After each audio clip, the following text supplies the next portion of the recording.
दोस्तों, आजकल uniform civil code का मुद्दा फिर से चर्चा में है। तो क्या है ये यूनिफॉर्म सिविल कोड और क्यों ये इतना चर्चा में है, आइए देखते हैं।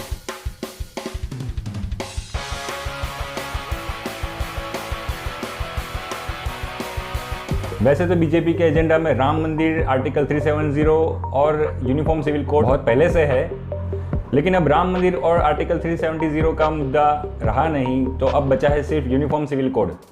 और पिछले दिनों हमारे प्रधानमंत्री ने यूनिफॉर्म सिविल कोड के बारे में कुछ चर्चा छेड़ी थी, तो सबको लगता है कि इलेक्शन 2024 का मुद्दा यूनिफॉर्म सिविल कोड ही रहने वाला है। यूनिफॉर्म सिविल कोड का नाम तो बहुत लोगों ने सुना होगा, लेकिन उसके बारे में डिटेल में शायद सब लोग नहीं जानते हैं, इसीलिए लोग अलग अलग बातें कर रहे हैं। कोई भी नहीं जानता कि यूनिफॉर्म सिविल कोड आने से क्या होगा और किस तरह का यूनिफॉर्म सिविल कोड बीजेपी या ये सरकार लाना चाहती है।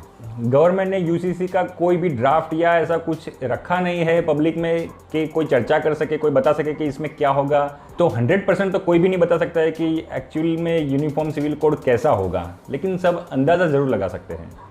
माइनॉरिटीज़ और ट्राइब्स ये सोचकर इसका विरोध कर रहे हैं कि इसके आ जाने से इनकी धार्मिक स्वतंत्रता खत्म हो जाएगी, इनके रीति रिवाज खत्म हो जाएंगे और इनके तौर तरीके भी खत्म हो जाएंगे और उनके ऊपर हिंदू रीति रिवाज और तौर तरीके थोपे जाएंगे। अब ये तो समझे कि जिनके लिए लाए हैं वो लोगों को ऐसा डर लगता है इसलिए विरोध कर रहे हैं, लेकिन जिनको इससे कोई लेना देना नहीं है वो इतना खुल के इतना जोर शोर से सपोर्ट क्यों कर रहे हैं। कुछ प्रोग्रेसिव लोग हैं जिनको जेंडर इक्वलिटी की बहुत चिंता है, वो लोग सपोर्ट कर रहे हैं, क्योंकि जो पर्सनल लॉज में कुछ कानून ऐसे हैं जिससे औरतों को इनजस्टिस हो रहा है। लेकिन जो प्रोग्रेसिव लोग नहीं है, जो हिंदू समाज में भी काफ़ी ऑर्थोडॉक्स है, वो लोग इसका क्यों सपोर्ट कर रहे हैं। जो लोग अपने खुद के समाज में भी औरतों को इक्वल नहीं रखना चाहते, वो लोग यूसीसी का सपोर्ट क्यों कर रहे हैं। उनको क्या पड़ी है मुसलमान औरतों की इक्वलिटी की, उनके जस्टिस की। तो उनको ये लगता है, जो एंटी मुस्लिम टाइप के जो लोग हैं उनको ये लगता है कि ये आ जाने से मुसलमानों पे तबाही मच जाएगी, वो लोग दाढ़ी टोपी नहीं रख पाएंगे, बुर्खा हिजाब नहीं रख पाएंगे और उनके तौर तरीके हिंदू जैसे हो जाएंगे। ये सोच के ये लोग खुश हो रहे हैं अंदर से कि अब मुसलमानों को मज़ा आएगा। हालांकि विरोध करने वाले और ये खुलकर सपोर्ट करने वाले लोग हैं, वो दोनों ही इस मामले में गलत है। सबसे पहले तो यूसीसी के बारे में बात करते हैं। यूसीसी वर्ड का मतलब क्या होता है। यूनिफॉर्म सिविल कोड, यूनिफॉर्म माने एक जैसा, सिविल आप समझते हैं जिसको दीवानी भी कहते हैं। जो क्रिमिनल और सिविल टाइप के जो अलग अलग मामले होते हैं, उसमें से जो सिविल टाइप के मामले होते हैं, ये सिविल वर्ड उसका है। आपको पता ही होगा कि कानून दो तरह के होते हैं, एक क्रिमिनल और एक सिविल। क्रिमिनल में जो लूटपाट होती है, चोरी होती है, चीटिंग होती है, ये सब टाइप के जो कानून है उसको क्रिमिनल कानून बोलते हैं। और जो प्रॉपर्टीज़, कॉन्ट्रैक्ट, लिमिटेशंस और फैमिली लॉज टाइप के जो लॉज होते हैं उसको सिविल लॉज बोलते हैं। और कोड का वैसे तो ट्रांसलेशन संहिता होता है। इसका मतलब कि किसी का भी कोडिंग करना, जैसे कि आईपीसी में जो इंडियन पिनल कोड है, तो मतलब जो पेनल्टी का जो कोड दिया गया है उस हिसाब से सज़ा होगी। उसी तरह से सीआरपीसी में जो क्रिमिनल प्रोसीजर कोड है, तो किस हिसाब से प्रोसीजर होगी उसका कोड दिया गया है। उसी तरह से इसको भी यूनिफॉर्म सिविल कोड कहते हैं, मतलब कि एक जैसा सिविल कोड।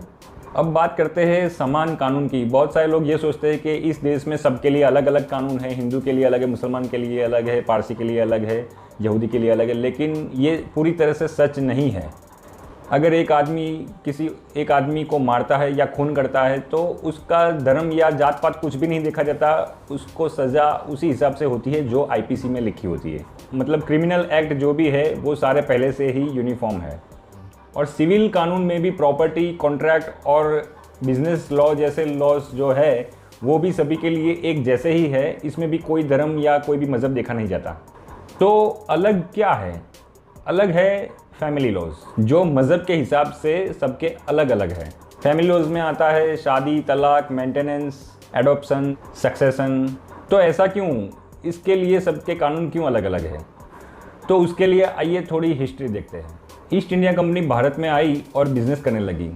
फिर धीरे धीरे करते बिज़नेस इतना डेवलप हुआ कि वो बिज़नेस से भी आगे बढ़ने लगी और हमारे यहाँ के राजाओं से ऐसी ऐसी ट्रीटीज़ की, ऐसे ऐसे सौदे किए कि राजाओं को ये भी पता नहीं चला कि कैसे उनका शासन ईस्ट इंडिया कंपनी के हाथों में चला गया।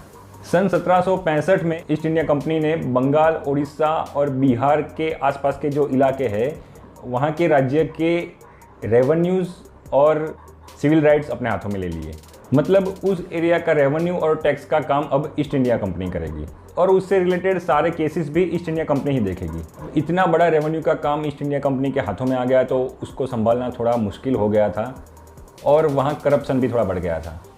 तो इसको रेगुलर करने के लिए 1773 में रेगुलेटिंग एक्ट आया, जिसमें जुडिशियल प्लान अप्लाई हुआ और ईस्ट इंडिया कंपनी का न्याय तंत्र तब से शुरू हुआ। उन्होंने पहली सुप्रीम कोर्ट की स्थापना की और खुद की कोर्ट्स शुरू की और सिविल और क्रिमिनल्स सारे मामले अब ईस्ट इंडिया कंपनी देखने लगी। तो सवाल ये था कि क्रिमिनल और सिविल कानून कौन से माने जाएंगे। अभी तक तो इंग्लिश कानून अप्लाई हुआ नहीं था, तो क्रिमिनल कानून शरीयत के हिसाब से लागू होता था, मतलब कि इस्लामिक कानून लागू होता था। क्यों? क्योंकि उससे पहले औरंगज़ेब के समय से पूरे भारत में, वो चाहे हिंदू हो या मुसलमान हो, सभी के लिए शरीयत का कानून ही लागू होता था।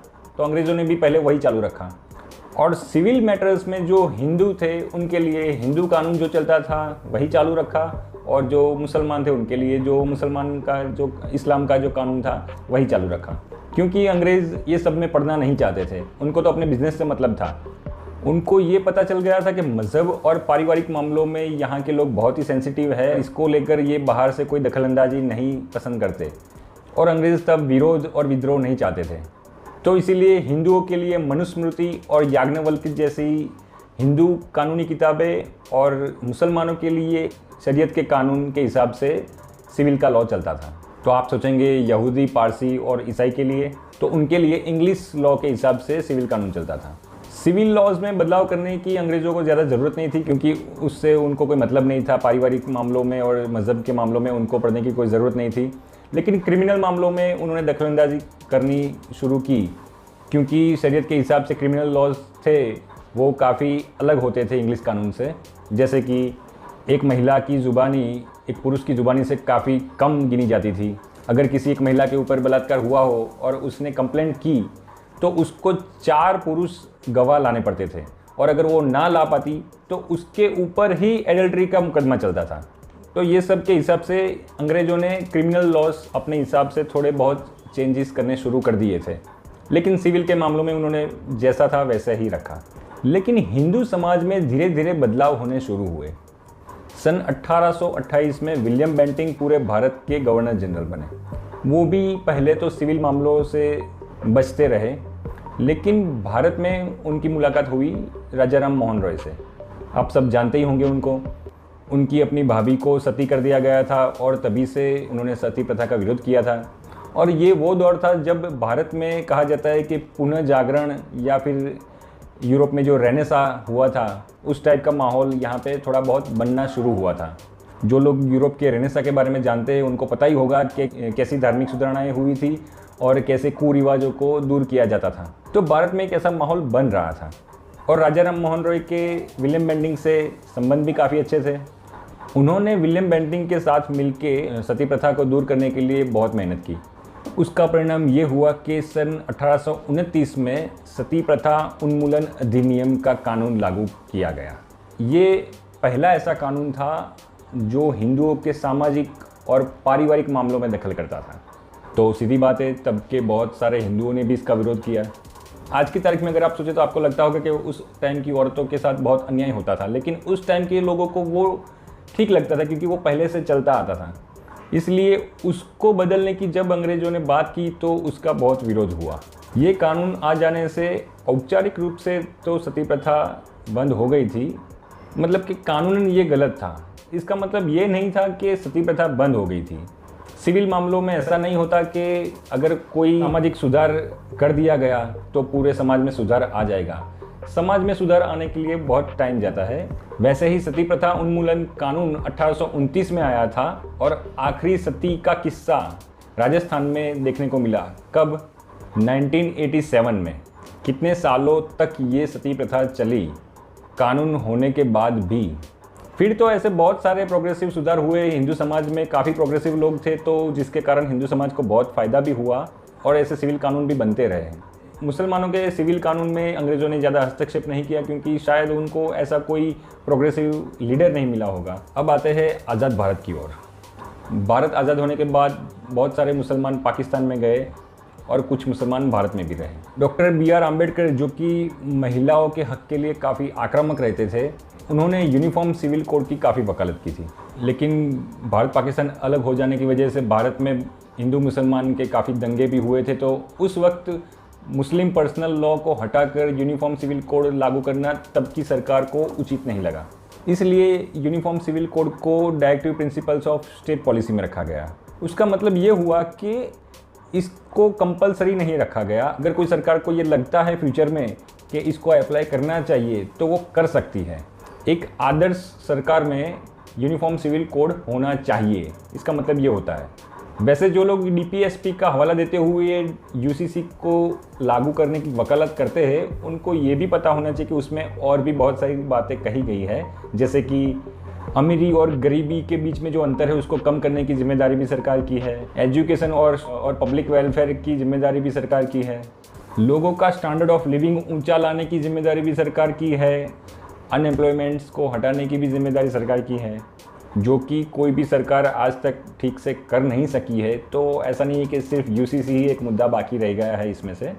खैर, तो हुआ यूं कि UCC को लागू तो नहीं किया गया, लेकिन BR अम्बेडकर ने हिंदू कोड बिल को लाने की बात की, जो कि उस वक्त लाना नेहरू की नज़र में जल्दबाजी था और बाकी सारे ज़्यादातर मंत्री भी इसके विरोध में थे। और उन मंत्रियों में हमारे तब के राष्ट्रपति श्री राजेंद्र प्रसाद भी शामिल थे और तब के मंत्री श्यामा प्रसाद मुखर्जी, जो कि बाद में कांग्रेस से अलग होकर उन्होंने जनता दल नया पक्ष बनाया और बाद में जो आज का भारतीय जनता पार्टी जो है बना। मतलब कि भारतीय जनता पार्टी के जो आदर्श है, जो फाउंडर है, वो श्यामा प्रसाद मुखर्जी हिंदू कोड बिल के विरोध में थे।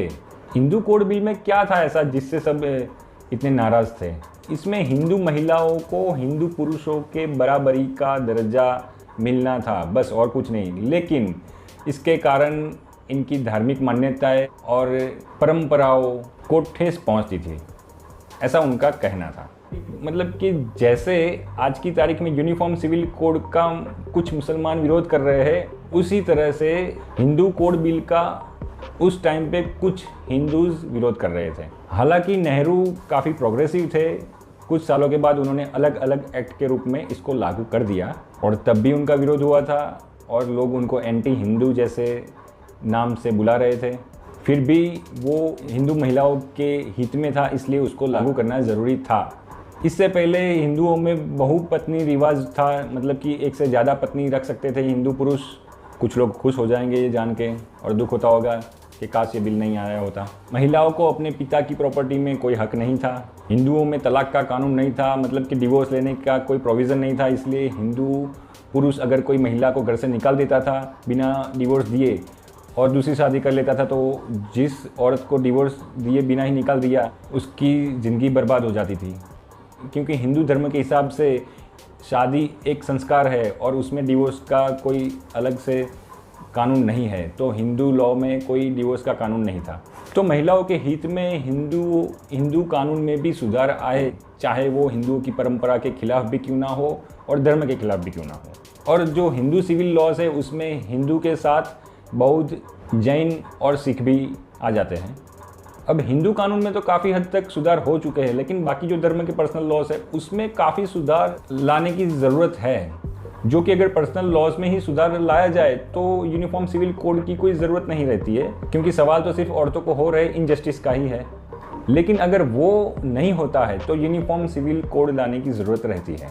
लेकिन अगर यूनिफॉर्म सिविल कोड लागू करना ही है तो कैसा होगा वो किसी को पता नहीं है। तो इसके लिए कोई ड्राफ्ट गवर्नमेंट को जारी करना चाहिए, जिससे उसमें सब अपने हिसाब से अपने सजेशंस दे सकें। क्योंकि अगर यूनिफॉर्म सिविल कोड का मतलब जैसा माना जाता है कि सबके लिए एक जैसे कानून, तो क्या ट्राइब्स की जो परंपराएं हैं उनको भी चेंज किया जाएगा? हिंदू अनडिवाइडेड फैमिली का भी कानून क्या चेंज किया जाएगा? या फिर सभी के लिए ऐसा कानून बना दिया जाएगा जैसा कि HUF में है? आपको नहीं पता है तो बता दें कि हिंदू अनडिवाइडेड फैमिलीज़ में काफ़ी हिंदू फैमिलीज़ को टैक्स में काफ़ी फ़ायदा मिलता है। तो क्या वो सभी के लिए लागू होगा या फिर हिंदुओं के लिए वो ख़त्म हो जाएगा? शादी के बाद अगर औरत खुद की कमाई से कोई प्रॉपर्टीज़ लेती है और उसकी मृत्यु हो जाती है तो वो प्रॉपर्टी किसको मिलनी चाहिए? उसके ससुराल वालों को या उसके मायके वालों को? तो बात अगर सिर्फ जेंडर इनइक्वालिटी की है तो ये भी मुद्दा है।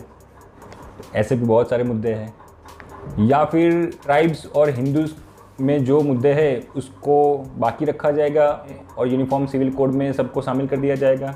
मुस्लिम, यहूदी, क्रिश्चियन, पारसी, ये सब में सुधार के लिए बहुत ही ज़रूरत है, उसमें कोई बेमत नहीं है। जेंडर इनइक्वालिटी हर समाज में, हर धर्म में, पूरी दुनिया में ख़त्म हो जानी चाहिए।